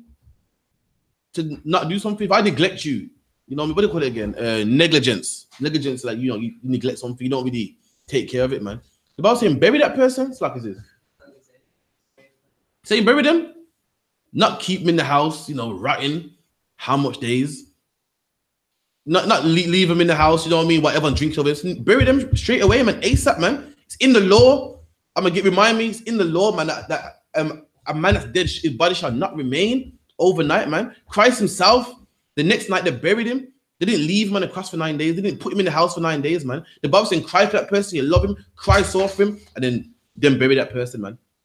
You cry for them, you shed your tears, break down, black people do, man. Break down on the floor. Oh, come on, black one, forget it, man. Break down, bawl, And after that, bury them, put them in that grave, put them in that tomb, man. Weep bitterly and great mourn and use lamentation as he is worthy. You know what that means? Saying cry for the man is worthy, man. That's your dad. He raised you. He's worth some tears, man. That's your mom. She raised you, gave you breast milk, was good to you, never done it wrong to you. Cry for her. She's worth some tears, man. She's worthy of them tears. And that a day or two, lest thou be evil spoken of, and then comfort thyself for heaviness. And then after that, what did you after that? After you cry, comfort yourself, man. You need to, because you know why you got your comfort yourself, because you got living to do. You got people out there that 10 years on the line, 30 years on the line, still upset about their loved one dead, man. And they're just broken about it. They're not the same person again. You can't live like that, man. You have to comfort yourself, man. They're dead, they ain't coming back. Now you got to move on. You got to comfort yourself, man. People like there's some people you go, yeah, man. Sharon was never the same since so and so died. You're not gonna notice they're still in the dark room, look with a picture of their mom. Yeah, man. I miss mom. They all say mom, not my mom. I miss mom. I see her looking down on me to this day, man. You can't do that, man. You can, but it won't be a nice life you're living, man. You have to move on, man. You know what I mean? And comfort thyself for thy heaviness, for of heaviness cometh death, and the heaviness of the heart breaketh strength. Again, heaviness of the heart of your mind, it break your strength, man. You're sad all day, that'll break your strength. You can't get things done. You can't live with your life. You can't live on with your life. Look after your children. The things you got to do. You're too busy crying over someone who's gone now, man. You cry for them, you know what I mean? You bury them, but now they're gone, man. You know what I mean? Question real quick.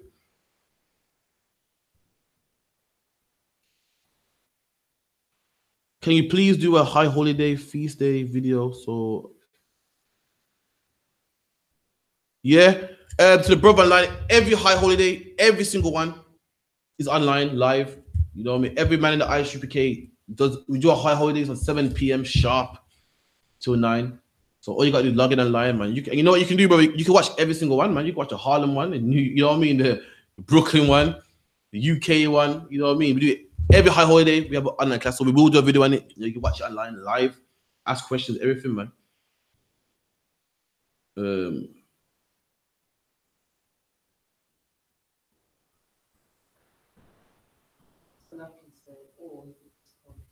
Again, yeah. Again, you're not in the UK, but you could just come. You know what I mean? The address is what? 394 Lodge Road, B18. You know what I mean? 5PW, man. You could come in person. England's only so big. You know what I mean? Put that in your sat nav, B18, 5PW, and you'll be here, man. And you can see in person, man. You can see these incense burning, these holy men, these, you know what I mean? The sisters here that help feed these priests, keep the school nice and clean, man. And you can serve, you can keep the holiday like you're supposed to. You know what I mean? Not behind some screen. You know what I mean? You can do it in person. Actually keep the feast, man. You know what I mean? Deuteronomy 21, 23.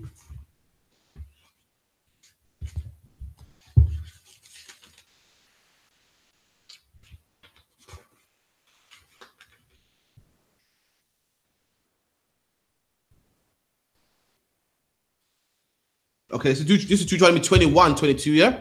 You know, man, and the same at the back of the 9 thing as well. And if a man have committed a sin worthy of death, so someone give me some sins worthy of death. Remember, this is the book of the law, and who are laws written to? Yeah, Israelites, but you know, like with England today, like who are laws written for? Who carries out the law? Like who has to learn the law of England? Who has to learn these things?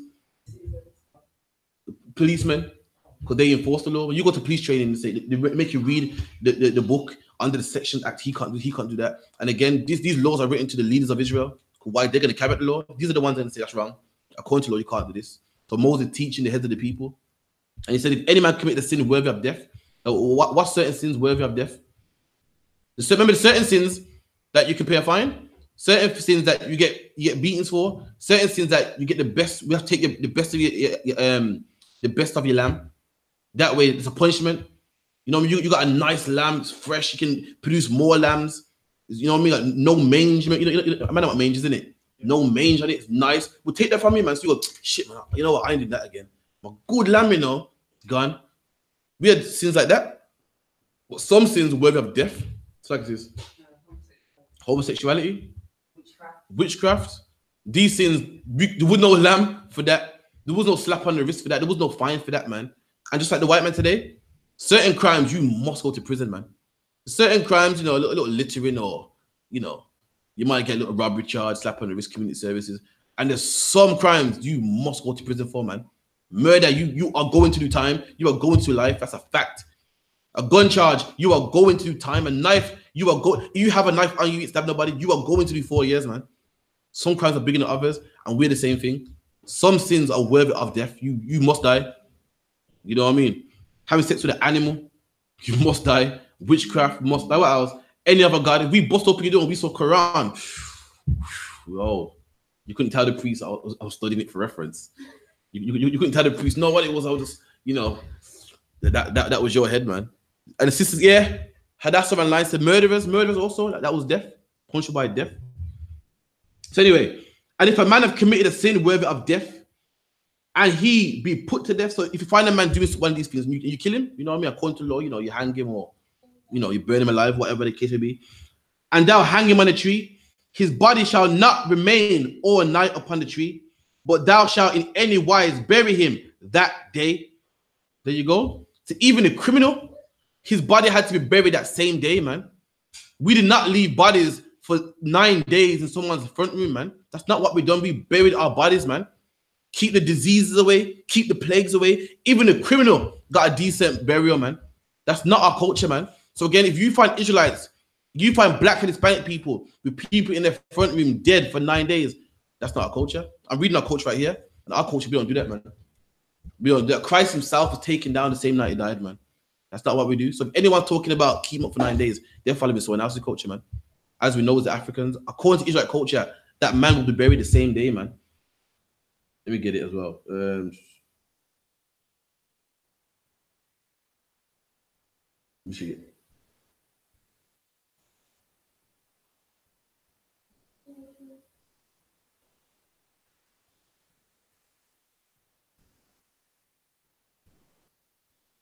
Let me get it for you, John 9. Real quick.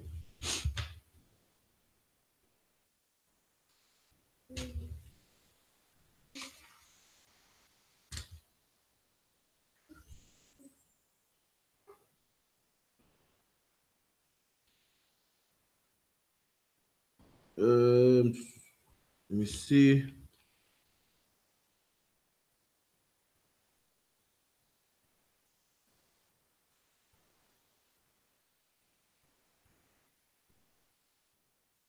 Okay, cool.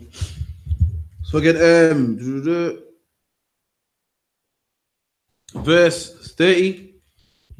When Yahushua therefore had received the vinegar, he said, "It is finished." So this is Christ on the cross, and they gave him vinegar. Vinegar is made out of grapes. Wine is made out of grapes. Vinegar is an old English word for for wine. Don't think Christ drank vinegar. No one can drink vinegar. Vinegar is bitter. It won't go down. You go home and drink vinegar. It won't. Your body won't do it. It won't do it. Christ was on the cross thirsty. I first tried to poison him and spat it out. Christ didn't want to bitch out of his mission, should I say? He's like, no, I'm gonna do this, man. Spat it. You know what they're trying to do? Because the Romans had a job like anybody else. You know what I mean? On Friday, what's everyone trying to do on Friday? At the slavery, we're gonna go home, man. We're gonna get the hell out of here. And the Romans wanted Christ dead, so they could go home. You know what I mean? Their job was to make this man hang on the cross until he dies. So they wanted to kill him, put him out of his misery, so they can go back to what they're doing.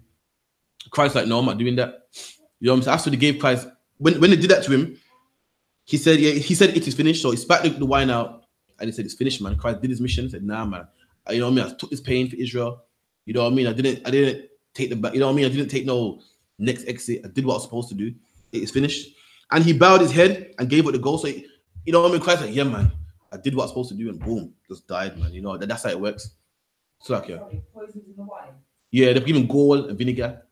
But again, so people think they're giving vinegar. No one drink vinegar. What they gave him was poison and wine. Poison and tried to disguise it in wine, sweet it up, but you guys didn't do it. The Jews, therefore, because it was a preparation that the bodies should not remain upon the cross on the Sabbath day. For the Sabbath day was a high holy day, because Pilate thought that their legs might be broken, that they might be taken away.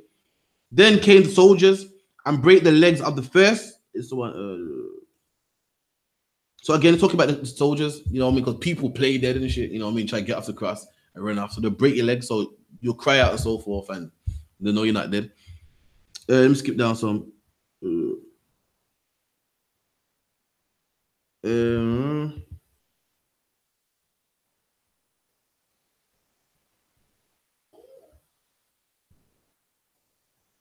So this is the same day Christ died. Verse 40.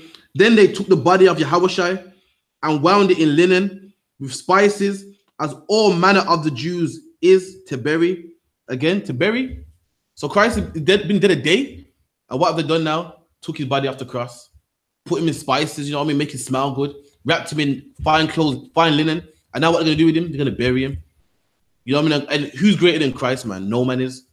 And if Christ didn't have a 9-night awake burial, if Christ wasn't, you know, in someone's front room, so like, how are they in the front room, on the bed or in the coffin or what? The coffin. Will it open as well? Yeah. And come on, man, Christ walked on water, man. You know what I mean? Your Uncle Charlie didn't walk on water, man. You know what I mean? Your uncle, what's his name? Everett, the Deveroy, he didn't walk on water, man. And Christ is greater than him, and Christ wasn't in someone's front room for 9 nights, man. So why should we do it for somebody else? That's an unlawful custom that our people don't do. It's an unclean custom that our people don't do, man. Christ himself wasn't in no one's front room for 9 nights. Christ was bombed, wrapped up in linen, which had nice material. You know what I mean? Rubbed with nice oil and then buried, man. So these sisters that did this to him, yeah. What could they not do the next day? There you go. This is unclean. So these sisters couldn't go to temple. You know what I mean? They couldn't, you know, go to a gathering of people, go to, you know, sit down. They were unclean because they dealt with the body. You know what I mean? They were unclean for 7 days. After 7 days, they could.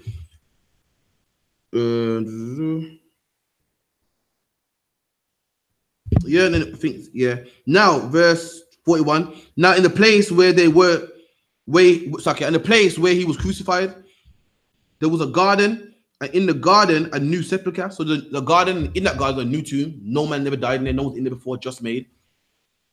Wherein was never man laid.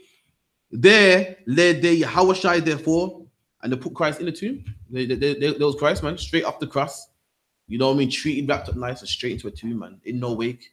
That's not our culture. I read in the Old Testament, we didn't do it. I read in the New Testament, we didn't do it, man. So no Christian can say, yeah, that was then, man. We changed now, man. Christ himself didn't do it, man. If you're supposed to be a Christian and follow Christ, then follow Christ then. You know what I mean? Why was it he kept no for 7 days? Like this, 9 days.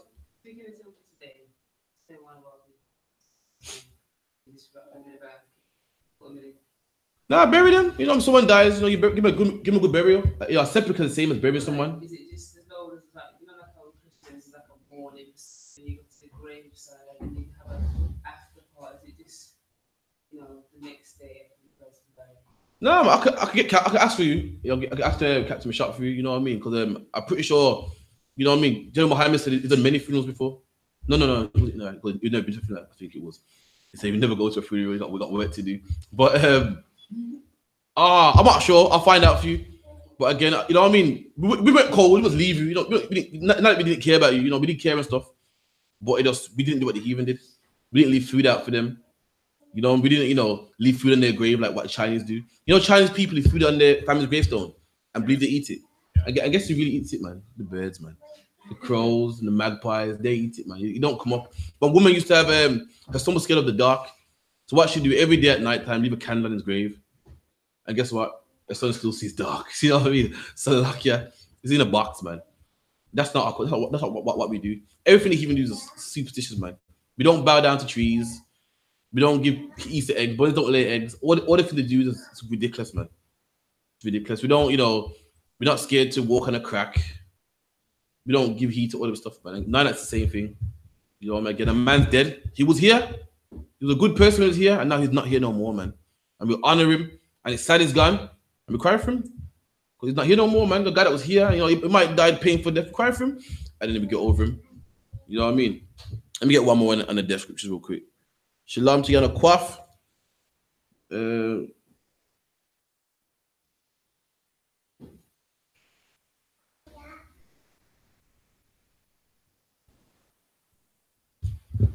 See the question on the Facebook real quick.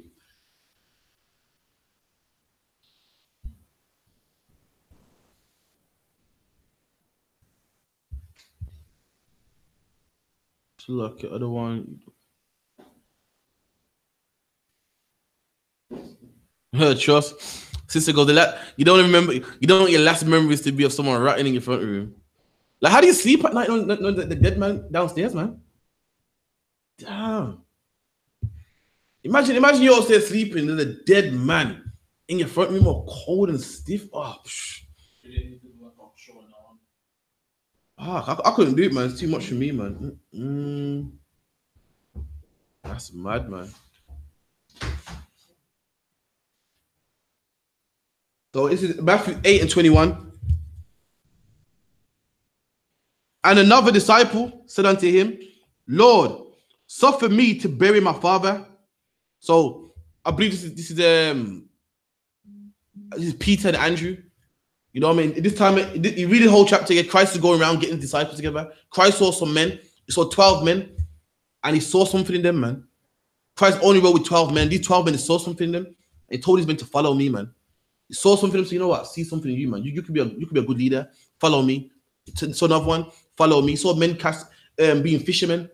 And so you know what? Drop that, man. Follow me. And these men did it, man. These men did it. And the same quality today. We see men, we know men out there in the I.S.U.P.K that had good jobs, had certain slaveries, had things happening in their life, and they dropped that, man. And now they got beards growing out of their chins. And before that, they had things going for them, smooth face, things are happening in their life, and they dropped all that. And Christ saw a man called Peter, man. And he said to him, man, follow me. And this man said, Lord, can I bury my dad first? At least, my dad that raised me and taught me the law, you know what I mean? Raised me, can I bury him at least? You know what I mean? Is that too much to ask? And another other disciple said, Lord, suffer me first to bury my father. I said, Lord, allow me to bury my father. I'll follow you. But let me, bury my dad first, man. Verse 22, but Yahushua said unto him, follow me and let the dead bury the dead. You know, it's another topic, but the dead are people that are not in the truth, man. Christ saying, let them deal with that, man. Let the people not in the truth, let them deal with that. We got a job to do, man. And why did Christ tell Peter, let the dead bury the dead? Remember, keep in mind, Christ got some work for Peter to do. Christ and Peter are about to go, all around the world and wake up blacks and Hispanics, man. And Christ said, you know what? Nah, you can't bury that, man. Let them take care of that. It's like it is. There you go. And that's why Christ told Peter, you can't do that, man. Because Peter will be unclean 7 days, and them 7 days are valuable to Christ, man. You know what I mean? Camp's coming up soon, man. And Peter can't be unclean, man. Peter needs his fingers in his book reading, man. Peter needs to be on Shamar. Peter needs to go help blacks and Hispanics, man. And that's why Paul said no. That's why Yahushua said no, man. And why did Peter say, let me bury my father, man? He didn't say I got my father in the front room 9. He didn't say cool because the 9-9 ain't till we've got a couple more days on 9-9 anyway. He was going to bury his father, man. That is our custom, burials. Whether in a tomb or underground, we bury, man. The Bible says King David, his sepulchre is with us to this day. King David is dead and buried, and his sepulchre is with us this day. King David had sepulchre also. You know what I mean? All of our people, Moses, the bones of I believe it was Joseph took it out of Egypt until when we went in our own land, then they buried him. All of our forefathers were buried, man. We didn't, you know what I mean? We didn't lay no tomb. So cremation wrong, anyway. It's not a custom. Again, If you wanted to do it. it's not a sin, but it's not a custom. Something we don't do. You know what I mean? We bury our dead, wrap them in, you know, put them in a tomb, wrap them in linen, have them smell nice, frankincense and myrrh, and then we bury them. It's not what we do. Again, we get.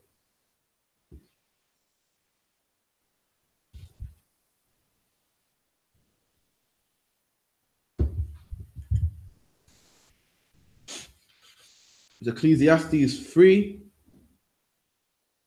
and I think 16. 1 second.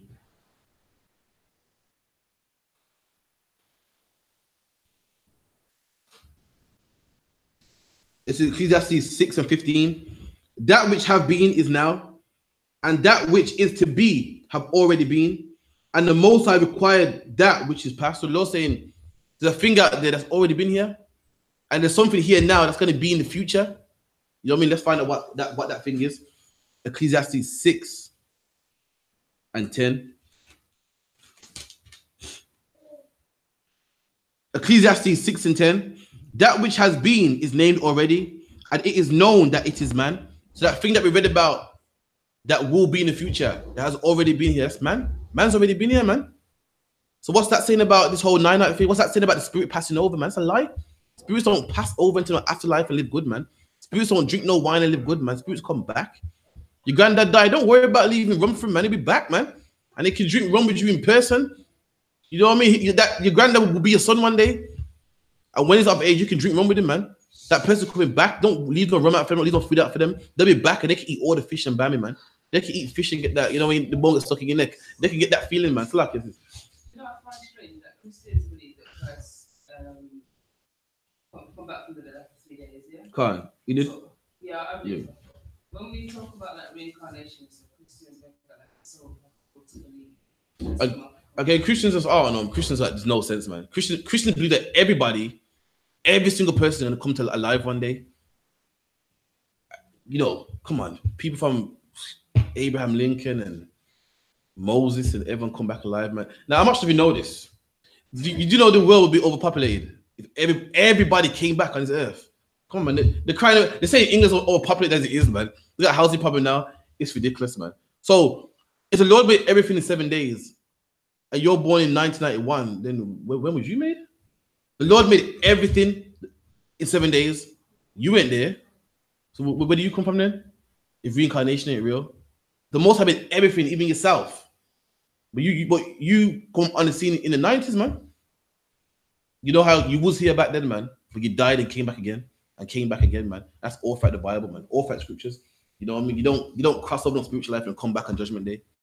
You know what I mean? You come back. You know, that's why people say, you know what I mean? It's not fair, man. What did this child do to be born blind, man? That ain't fair. And they're right. If life was how Christianity is, that wouldn't be fair. What did he do, man? But the thing is, he did do something, man. He did do something before that made him blind. When people say, so this child died at 2, what happens to him? All these questions, I know what happens to him. It comes again. It's no big deal to us. It comes again. You know, you're like, shit, does he go to heaven? Does he go to hell? Because he's not around, but I don't know where he goes. Because you know why? You're doing philosophy, man. We know what happens, man. You come back again, and that's life. And you know what also comes back again? Life itself. You know, every year there's a hurricane in Jamaica. Every year I hear about a hurricane. You know the hurricane in the Caribbean. And guess what? Is that wind new? It's the same hurricane from last year. It travels all around the globe and comes back again. The apple falls off the tree and dies. And guess what? The apple itself becomes the tree itself one day. And life, it's in about life itself. Go on the I.S.U.P.K UK channel. Captain Mashak got powerful class in it, man, about reincarnation. Life itself. What happens to potatoes when you leave them in a bag? It dies. But as it's dying, what's it also doing? It's shooting out roots for another potato. That's life itself, man. The potato shriveled up. It's dying. It's shriveled away. As it's dying, it's shooting out more roots. As it's dying, it's still giving life. And that's you, black man. That's how you have eternal life, as the Bible calls it. You die, and your son lives on in your stead, and his son lives on in his stead. And guess what? One day you become that son. And you pick up that same crown that you left to your son, man. That's eternal life. Eternal life ain't living forever, man. So you live forever, what? Do you stay young? You stay 90? I'm confused, man. What age do you stay at, man? What you say, the baby, or are you an old man forever? Or it's too much questions for me, man. Making my head here, I can't deal, man. Please don't bring that question again, please. That's all right. Please, this vex me now. This vex me now. This vex my spirit now, man. It's like I guess it's just young body, old mind. No. According to everyone comes back and we're all gonna float in the cloud and all that garbage this there, man. But John 9:1.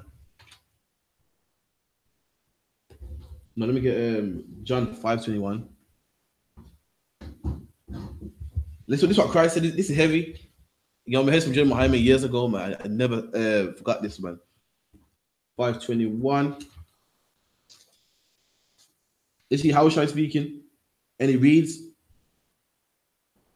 "For as the Father raiseth up the dead and quickeneth them, so do the Son of Man quickeneth whom he will." So quickeneth means to give life to. You know what I mean? So what does that mean? Christ gives life to the dead. Remember, Christ said, "Let the dead bury the dead." Who the dead Christ talking about? People in the world. And Christ saying what? He gives life to them. What does that mean? Christ gives life to people that are dead. Exactly that. But this is the key part. He says, "For as the Father raises up the dead, even so the Son of Man quicken whom he will." So Christ saying, the same way the Father makes the dead alive, I make the dead alive. Making a comparison. The same way the Father makes dead people alive, I'm making dead people alive. The same way I give people the truth that are dead, who are not living properly, the Father does the same thing. He's comparing himself. So when does the Father make dead people alive? No. Christ gives dead people the truth. And he makes dead people alive. Christ makes people on cocaine come off cocaine. That's giving them life. And Christ make a comparison. He's saying, I do it the same way the Father does it. I give people life just like how the Father gives life. When does the Father give dead people life? Every day. It's called reincarnation, man. You ever that show One Born Every Minute? Christ said, the same way my Father makes dead people alive again, I do it also. So the question is, when does God make dead people alive? He said God does this, meaning he does it every day. When does the Most High make dead people alive? Every day in the hospital, man. Every day in the hospital. When a baby's born, that's the man that died before, alive again. So as a Christian, say Christ said, you know what I mean? The same way the Father makes dead people alive, I do it too. And when does the Father make dead people alive? When does God ever come down and make dead people rise from the ground? When? You won't find it, man. But you find it in the hospital every day, every minute. Right now, babies are being born. That's dead man coming alive again, man. Again, you know, tell a Christian to come against that, man. I mean, last one is John 9. Famous John 9.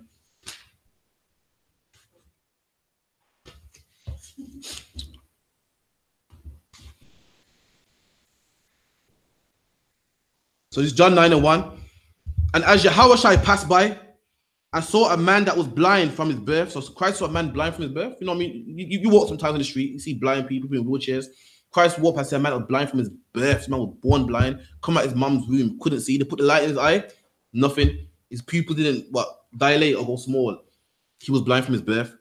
And his disciples asked him, saying, Master, who did sin? This man or his parents? His disciples asked him, Christ, who sinned, man? Why is this man born blind? Who sinned, him or his parents? Because things happen in life because your parents are wicked, and things happen in life because you are bad. So how could this man sin if he was born blind? He said this man was born blind, he came out of his womb blind. So what could he have done to make him blind, man? Because the disciples knew that we don't know today, thanks to the white man and the whips and the chains and Caesar Borgia, but the disciples knew back then, man. There was no more knowledge to them. And when we read that, Christ will say, what? He's born blind, he's stupid. Christ is neither. Meaning it can happen, but it didn't happen. So that's if I say to you, if I go to you, so like I make me think of something. All right, I'm trying to get my bullets to use. If I like wanted to know, is it this or that? Yeah, and Christ said neither. Oh. I mean, it's possible, but it's not the case. He didn't go, huh? He can't sin. He's saying that it's possible. He could have sinned. His parents could have sinned, but no, not in this case. Meaning it is possible it could happen. He didn't say you're dumb. He was born blind. You feel me? If I said to you, listen, which car is yours? The black one or the white one? You go, neither of them. Meaning you got a car, but these two ain't mine. Sakya. And his disciples said, Master, who did sin? Because we know when certain wrong happens to people die a certain way. The Bible says the Lord don't punish innocent people. They knew that, what happened, that who sinned in this case. this man or his parents that he was born blind. So they knew he was born blind. They weren't sure. I'm not sure. They're not saying they didn't know. They knew he was born blind. So who sinned that made this man be born blind? They knew. So it wasn't a thing like they saw him and they said, did he sin to be blind? These men knew he was born blind. Now, how is that possible? So who sinned, this man or his parents, that he was born blind? So luck here. And Yahushua answered, neither have this man sinned nor his parents. But I said, no, he didn't sin to be born blind. He didn't sin to be born blind. He didn't do nothing in his past life. Or his parents, neither of them sinned, man. And you find out in this chapter, this man was born, his whole purpose. Imagine that he was born just so Christ can heal you, man. Your mom had sex with your dad just so you can be born and Christ can heal you. This man was born, you know what I mean, for that purpose. That's what he's born for. But again, that is reincarnation, man. How can you sin and be born blind? How can you sin before you come out your mom's womb, man? It's impossible, man. Again, that's what happens to you when you pass away, man. You come back. Judging on how you lived before, things be nice, man. You was in the truth and you died in this truth. You died keeping the commandments. You will come back well, man. And you was, wicked and a thief and a robber and so forth. Then, you know what I mean? Lord have mercy on you, man. Lord have mercy on you. And the diseases I've seen, you don't want, man. I've seen people in all types of diseases and so forth, man. You don't want that. Some people are born in a life full of pain. From the come out the womb today, they die in pain, man. Wheelchairs and everything, man. And you don't want that, man. So, you know what I mean? You want to make sure you come back in the next life good. And you better don't put your sword down, man. You know what I mean? Keep coming, man. Keep getting better and better, man. You know what I mean? It's not nice out there. So like a sister got it right. Sister, when they are born. Okay. You have any quick questions for wrap up? Real quick now. It's on that same topic. So say like anytime we pass away, we're gonna come back, man. Christians believe that eternal life. Christians believe eternal life means you don't die. Man was made to die. You're made to live, get old and die. Why do you think you age? So you mean tell me you're meant to stay 20? What is young anyway, 22, and stay that way? You're made to die. Trees are made to die. Plants are made to die. Apples fall on the ground, rot away.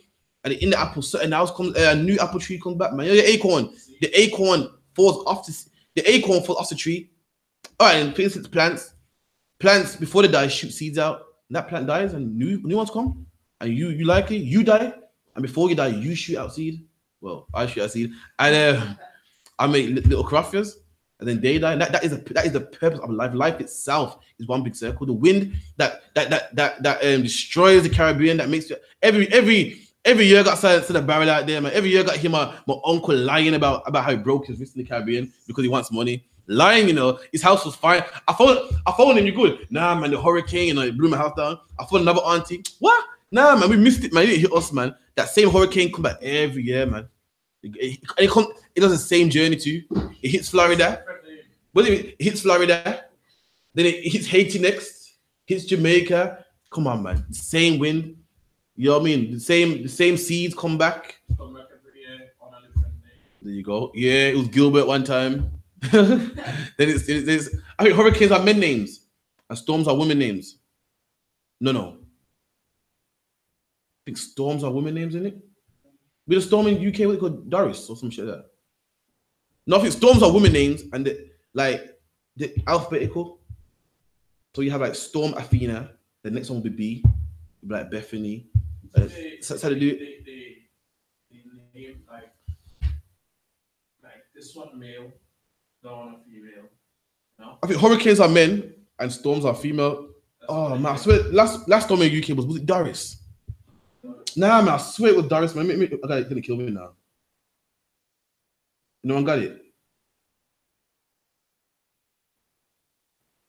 It was Storm Doris. Yeah, Storm Doris moved across the UK in 2017. So the next storm now will be another woman's name, and it will begin with E, or Edna or something.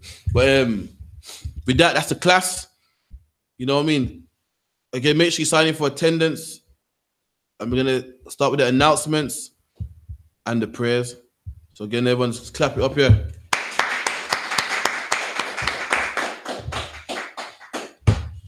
I'm gonna rise face the east. Listen to the Lord's Prayer.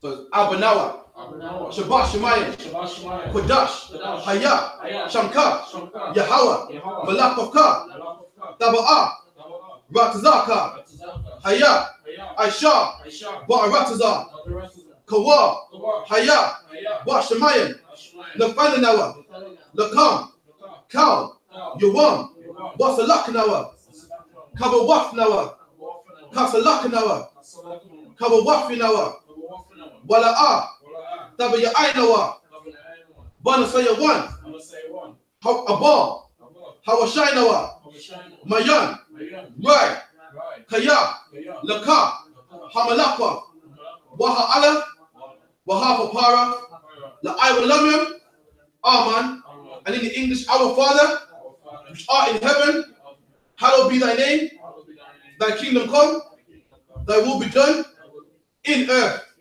as it is in heaven. Give us this day our daily bread, and forgive us our debt as we forgive our debtors, and lead us not into temptation, but deliver us from evil. For thine is the kingdom, and the power, and the glory, forever. So be it. One kiss to salute the teacher of Israel, Ahmad Shabbat, Ahmadian, Barak, Yahweh Hashem Shabbat, Yajamata, and Sar, to the sisters, Ahmad Shabbat, Ahmadian, Barak, Yahweh Shema Al-Tabu Hashem Yahweh Shai, Yajamata, a class dismissed.